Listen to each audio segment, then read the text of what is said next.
Vamos falar sobre um conhecimento que, olha, pode ser a diferença entre a vida e a morte. Ninguém gosta de pensar em emergências, mas a gente sabe, elas acontecem. E nessas horas, estar preparado não é só uma opção, é uma necessidade absoluta. E aí fica a pergunta, né? Se de repente acontece um acidente, um engasgo, uma parada cardíaca bem na sua frente, o que fazer? É muito comum a gente paralisar de medo, de não saber o que fazer, mas e se existisse um jeito de transformar essa dúvida, essa hesitação, em uma ação confiante e que realmente ajuda? Pois é, porque existe um perigo que é tão grande quanto não fazer nada, que é agir no impulso, sem saber direito o que está fazendo. Uma boa intenção sem o conhecimento correto pode acabar piorando uma lesão, sabe? O lance não é só fazer alguma coisa, mas sim fazer a coisa certa.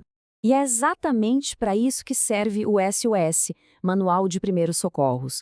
Pensa nele como uma ponte, uma ferramenta que foi criada para capacitar qualquer pessoa a agir com segurança, com conhecimento, transformando aquela boa intenção em uma ajuda de verdade, que salva. Agora, vamos entender o que está por trás desse manual. Porque, convenhamos, quando o assunto é saúde, a credibilidade é tudo. A gente não está falando de dicas da internet, não. A gente está falando de conhecimento médico, científico, que foi testado e validado. E o ponto principal é esse aqui. Cada orientação, cada passo a passo que está no guia, tem como base o que há de mais recente na ciência médica. Isso é a garantia de que as técnicas ali não são achismo, mas sim as práticas mais eficazes que a gente conhece hoje em dia. E olha que legal! Para provar esse compromisso com o que há de mais novo, o manual já traz as diretrizes de 2025 da American Heart Association, a famosa AHA. Para quem não está familiarizado, a AHA é quem define no mundo todo o padrão ouro para procedimentos como a reanimação cardiopulmonar, a RCP. Então, ter essas diretrizes no manual significa ter acesso ao que existe de mais avançado para salvar uma vida. E quem é que está por trás validando tudo isso? A equipe que revisou o material é sério, impressionante. Tem a visão de um médico cardiologista, de um oftalmologista, aí passa pela experiência de uma enfermeira que dá aula, uma que forma paramédicos e chega até na realidade da linha de frente com uma enfermeira do SAMU. Ou seja, o conteúdo foi olhado por todos os ângulos, o que garante que ele é preciso e, mais importante, funciona no mundo real. Mas ó, ter a informação certa é só metade do caminho. O jeito que essa informação chega até a gente, principalmente no momento de estresse, é o que faz toda a diferença. E o design desse manual foi pensado exatamente para isso, para a ação. A estrutura dele foi toda pensada para construir o conhecimento aos poucos, de um jeito lógico. Primeiro, o básico, um pouco de anatomia, só o essencial para a gente entender por que as coisas funcionam. Depois, vai direto para a ação, com os procedimentos bem passo a passo. E por último, ensina a identificar sinais de doenças comuns. É como subir uma escada, degrau por degrau. Simples e muito eficaz.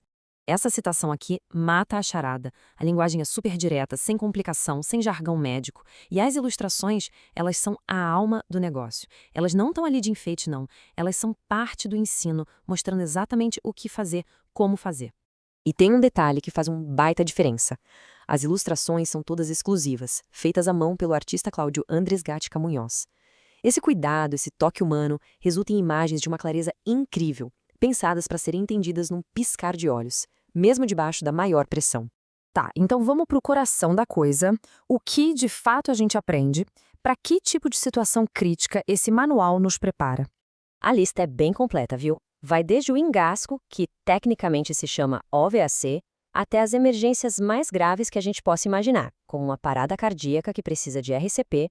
Cobre também o que fazer em caso de hemorragias, queimaduras, fraturas, convulsões. E para cada uma dessas situações, o manual te dá um guia detalhado, um passo a passo claro para agir. E o melhor de tudo é que para esse conhecimento chegar a todo mundo, ele está disponível em vários formatos. Tem o livro físico, para quem gosta de ter na mão, tem o e-book super prático para levar no celular e tem até um audiobook para quem prefere aprender ouvindo, no carro, no ônibus. A ideia é não ter desculpa para não aprender. Essa frase aqui é muito poderosa, porque ela muda a nossa perspectiva, né? Aprender primeiros socorros deixa de ser só uma habilidade pessoal e vira quase que uma responsabilidade que a gente tem com a nossa comunidade, com a nossa família. É um verdadeiro ato de cidadania. Então, a gente volta para aquela pergunta lá do começo, mas agora com um peso diferente. Sabendo que as ferramentas existem, que o conhecimento está validado, que os bias são claros, a reflexão que fica é: o que nos impede de estarmos preparados? Fica aí a questão para a gente pensar.